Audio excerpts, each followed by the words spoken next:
Hello and welcome back. I'm Lisa. And I'm Erin. And this is the Getaways Podcast. No. That was Rex saying the Getaways Podcast. That was cute. So today we are talking about Versailles. Versailles. I love Versailles. It's a pretty special place. And I think that when people think of Versailles, it is the castle, right? The palace. Yes. But it's also a ridiculously cute town. It's a great town. Yeah. So we've been lucky enough to have been there twice. So we're going to kind of go through both trips today. Yeah, I do feel like I only knew people that would go to Paris and then do a day trip to Versailles. Right. To the palace. To the palace. To the chateau. Yeah, to the chateau. So there's a lot of tours. It's a very easy train ride, as you found out this last time we went to get from Paris to Versailles. But I really enjoy staying in Versailles because you're a little bit out of the... Well, you're a little bit out of the craziness of Paris. And I would say I enjoy staying there after being in Paris many times. Right. It's a great alternative for less expensive stay. You know, I went back, we'll get into the details, but I went back and forth a few times from Paris to Versailles, and the train is fine, but you still need another mode of transportation to get from the train station to wherever your final destination is on either end. But the metro is really good there. In the city, yeah. Oh, you mean in Versailles? Yeah. Yes, no, that is true. That is true. So I ended up taking an Uber and the traffic is crazy. So you just kind of have to weigh what you want. But if you want a little quieter, if you want a little less expensive, Versailles is your place because it is really beautiful. Yeah. Sorry, that kind of felt a little out of order, but that's what came to my head. So should we jump back into the podcast now? Yeah. So the first time we were there, the four of us with Rex, was in April of 2023 over Easter break. And was that your first time to ever go? No, I'd been there in high school. Okay. Yeah. So we just went for 2 nights. Right. And stayed at a really great hotel. We did. We lived in Rotterdam in 2023. So it was like a 3.5 hour drive. Close to 4, I think, yeah. And we try to stay because we like this hotel chain. It's not an endorsement or it's not a sponsor. We're not getting paid for it, but we legit like it. We stay at all accor hotels all over Europe because they're really reasonable priced and they're really nice. Like we stick with 4 stars. Right. And they're dog friendly. And they're very dog friendly, like dog bowls at every place, treats for the dogs. Like they bring beds in sometimes. So yeah, so we stayed at Alacour. So we stayed at the Alacour Novotel Chateau Versailles. Yeah. We've stayed there both times. You can't pronounce the S at the end of Versailles. Versailles. Versailles. So we actually ended up staying there. We liked it so much we ended up staying there the second time we were there as well. But sticking with the first trip. So we were there over Easter. Mm-hmm. The first night we just walked to the park. Or you and Rex walked to the park. I don't think Dylan and I did. The hotel's placed really nicely for having a dog or just wanting to explore the gardens separately from the chateau because they're free. We went in through a gate called the Queen's Gate, which is about a 10-minute walk from our hotel. And it gives you access to all of the gardens. Like you could walk for hours and hours and hours and hours and hours. And it's 90 until you get to the actual chateau. It is dog friendly. So we explored for hours every day and the weather was perfect. Yeah. And I will say though, that there are places in the gardens where Rex would just stop dead and his hair would go up. So there is some stuff that has happened in those gardens, but I guess we have to expect that given the situation and the age of it. Yeah. But it was funny because it was the exact same places every day. Time. Yeah. But we loved it. We had a great time wandering around and then we'll come back to the parks later. But just that was one of the things I think that I really loved about the hotel was just the location. It was so easy to go explore the gardens and on your own schedule and on your own path and, whatever. It was just really, really beautiful. Yeah, I agree. Because we did spend some time in the park, not as much as you guys.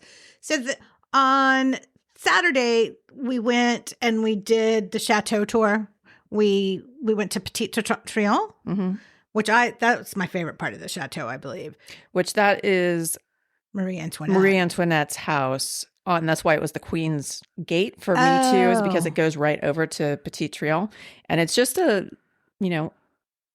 a tiny little chateau. just a little thing. We got baguettes from this patisserie across the street from our hotel. I'm not even going to try to pronounce what it was called. Les Frères du Pain. Les Frères du Pain. The Brothers of Bread. Okay. And we took them with us on our tour, and we had a little trouble figuring out where to go at first, didn't we? Like, we went to the gate because we bought tickets on Viator or something. No, it wasn't. I bought a new place. I bought front of the line tickets because you have to have front of the line tickets at Versailles. Like, there's no getting The around lines. it. Like, you could wait for hours and hours even with tickets. So you have to skip the line. But so I bought them kind of on the late side from this company that I had never used before and just trusted that it was going to work. And then we not using one of the ones because we always use Viator or Get Your Guide or if it's an experience through Airbnb. Yeah. But I used this other place because everybody was sold out and whatever. This one seemed to be fine. But we get there and there's no place of where they say to meet. It's completely wrong. So, and of course they're based in somewhere in the US. So I couldn't even get anybody on the phone. Right. But eventually we got into the palace and we did get front of the line somehow. I don't know how because we didn't wait. Yeah, I don't know either. And I know because we didn't have a time because we did Petit Trianon first. Yeah, because we were trying to figure out what to do. Yeah. And so we got straight into Petit Trianon, got to wander around there. That's where we ate. And then we did do the palace and the gardens. Yes.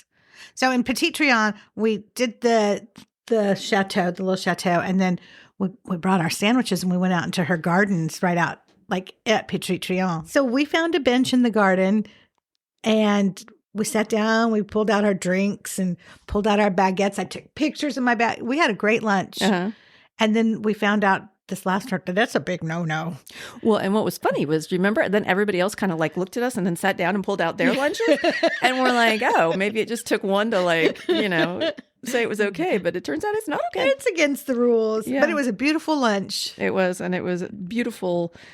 Like, you couldn't have been in a more perfect spot. No. So then we did the chateau, which it was beautiful. It's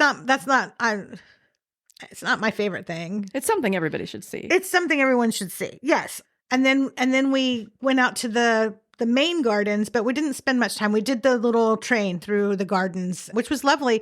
And I really wish we had more time in the gardens because the chateau had an Easter celebration. They had an Easter egg hunt the next day. We couldn't get it ordered. It was like $600. Well, you had to pay for the brunch and it was like half your limbs. Can you imagine an Easter egg hunt inside the Chateau Margaux? I would like a Chateau Margaux Easter egg hunt too. A wine egg hunt. Inside Versailles. Like, that would have been a dream. Yeah. Although Dylan was a little older by then, so he would have been like the 6-foot kid running around with a bunch of toddlers. Knocking all the toddlers down to grab their eggs. So that was our Saturday. We spent and then we went and took Rex out, and then we went and rent bikes. Uh-huh. And we rode around the outside of the gardens, like where you walk, Rex. We didn't come into the Chateau gardens because you have to go through the gates with tickets, remember? Well, yeah, but we still got to go around the lake. Well, yeah, because that's public. Right. There's bike rentals right at Queen's Gate, and then there's bike rentals right down by the lake, and then which is really close to Petit Trianon. Mm-hmm. And I would suggest doing it because that was fun. That was really fun. And it was a beautiful day. And you get great views of the Versailles. Yeah. Of the Versailles. You can also rent a little rowboat to go out on that. Yes, you can. Lake, which is lovely. I'm sure it's, you can't go very far. I mean, it's a good sized lake, but it's not like you're going for hours. Yeah. So it would be like, go out for 45 minutes or something and tool around. What I will say is I felt there were so many, it was a beautiful spring day. So there were so many people out having picnics by the lake and everything. But so that was lovely. And then that night we just did takeout. And then our Easter brunch, right? Yes. On the Sunday. And then we just kind of kicked around on Sunday and went to the gardens and. Yeah. But let's talk about the Easter brunch. Yeah. Which was at a restaurant called La Cove. The hotel. Oh no, the hotel is Le Louis Versailles. Yeah. And then the restaurant is called La Cove. Which, funny enough, Le Louis Versailles, which maybe I knew then, but I didn't remember, is part of Alacour. Oh, we couldn't have afforded it. We didn't. Though. Yeah, no, we definitely couldn't. We could barely afford the brunch. It was fancy. It was so fancy. So the brunch was I don't even remember how I found it. It must have just been a Google situation. We Googled all the brunches for Easter in Versailles, and there were like 3 or 4. So, and this was the most affordable. Yeah, it was super fancy in the city, like right down the street from the chateau. Yes. And it was like all you can eat oysters and sea snails and prawns and champagne. And they had other things other than seafood. Well, I know, but that's the good stuff. Lisa would just walk back with like a plate full of oysters, like stacked on top of one another. Yeah, I mean, they did not make any money off of me because I ate my weight in seafood and raw food. It was really fancy. But yeah, no, if you get the chance to go there I would eat any meal there because it was very festive. It was beautiful and the food was really good. I'd love to stay there. Yeah. So if anybody wants to sponsor us going back there. We're open to all offers. Okay. So then we were just there in July with my sister and my niece, Megan, who you guys know from previous podcasts. And like I said, we stayed at the same hotel, but had a very different trip than the first time we were there. Well, Dylan wasn't with us. Dylan was not with us. We got in on Friday night and had sort of a change of plan and ended up going to a restaurant in Versailles called Le Chien qui Fume, the dog who smokes. And it was the cutest little brasserie. Which I'm so glad we had a change of plans because I enjoyed that. I enjoyed being in the town. I enjoyed my food. Yeah, and it was a nice little intro to the city. Yeah. And I had mussels. I had tartare. Yeah. I mean, it was really good food. My sister paid for it, so I'm going to say it was affordable, but I have no idea. We don't know. But thank you, Lori. But really nice. And total luck of the draw because it was kind of a last minute decision to go eat there. Lisa made a reservation and we were like 5-10 minutes late. Oh, yeah. And when we got there, the owner, maitre d', I think everybody. They were just like looking at their watch and tapping on it. They were teasing. It was a joke. But at first I was like, oops. And then we did the chateau and gardens the next day. And we did the gardens first. We were there right at 9:30. Well, I guess it opened before that.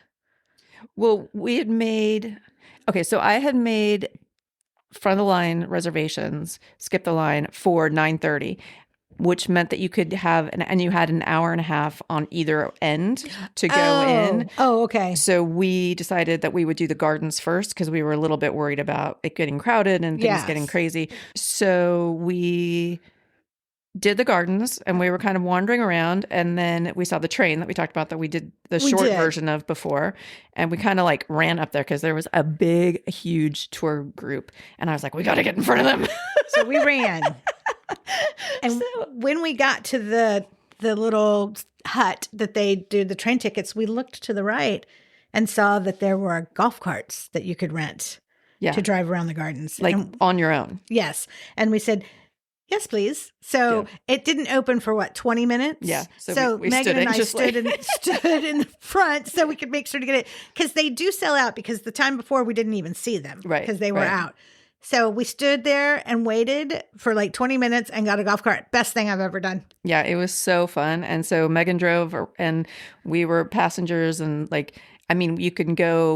have to kind of stay in the same direction that everybody's going, but you can stop pretty much wherever you want and get out and take pictures and roam around. And it was just highly, highly recommend. I think it was $40 for an hour. Yes. And they gave us a map that had the whole route on it. Yeah. We saw things that we didn't ever see before. Right. And I know that we had seen that pond down at the foot of the chateau that we stopped and took pictures around. From the lake we had seen it, but never up close. And I thought that was very cool. Well, we got so many different views of it from being able to go all the way around it. And and you can go to Petit Trianon. There's no way you could see all the gardens by foot. No. In one day. I still don't think we saw them all. No, but at least we had a fighting chance with wheels. How do you think they did it way back in Marie Antoinette days? Well, they had horses. Horses, yeah. Do you think she rode a horse from the Versailles to Petit Trianon? Probably. That's crazy. Or a carriage. Oh. That's what I would do. I would take a carriage with big fancy. So that was a really, really good way. And $40 for an hour. isn't cheap, but it also is worth it because it's just time well spent. Yeah. You know? And then I left you guys and you guys... We did the inside of the chateau, which we had the audio tour. So we were able to sort of follow that along and hear the description of everything as we went through, which is great. And I think it's either included in our tickets or it was a very nominal fee, but again, totally worth it. And you can kind of take as much time or as little time as you want. I mean, it can obviously get quite crowded. It was packed when we went on Easter. Yeah. Particularly like the highlights, like the Hall of Mirrors there's always a lot of people in there and the apartments tend to be crowded. But, if that's your day, you can kind of take your time and just be prepared that it is going to be crowded. But for me, as much as the chateau is cool, I love the gardens. Like I could spend 10 times longer in the gardens than I could in the chateau, but whatever your preference is. But I would definitely look for tickets that include front of the line, obviously, or skip the line, the garden and the chateau tour and audio. All right. Any other tips that you have? I don't. Okay. So if you're going back and forth between Paris and Versailles, you can drive, you can take an Uber, or you can take the RER, which is the train on the sea. And then once you're in Paris, you can jump on the metro from anywhere. If you're going from Paris to Versailles, then you need to kind of sort out how you're going to get from the train station in Versailles to your final destination. It's not a big city. But it still needs some organizing. It does. If you're going just to the chateau and back, you can walk from the train station to the chateau in about 25 minutes. Yeah, but then you're going to be walking a lot at the chateau too. So just keep that in mind when you're scheduling your day. Have a meal in Versailles. It's a cute little town. Oh yeah, in the city. Yeah. Yeah, for sure. There is food in the chateau as well, but you don't want to eat there. I mean, it's not that it's bad, but it's either very expensive and limited. Like Elaine DeCasey, I think, has a... Yeah, so I would eat outside before you come in. Front of the line, absolutely. I know I keep saying that, but that is like such a non-question. Like you have to have it. And not only do the front of the line tickets sell fast, Versailles books out fast. So you need to plan. If you're going, you need to book months in advance. Yeah. So yeah, I mean, I think that it's absolutely worth the trip. I mean, I think you can, everybody thinks about, like you said, just going for a couple hours or whatever from Paris, but spending the night there, it is a nice place to be. So consider that when you're doing your travel in the Paris area. Yes. All right. Well, that is Versailles. We hope you get there because it's definitely worth a visit. And thanks for listening.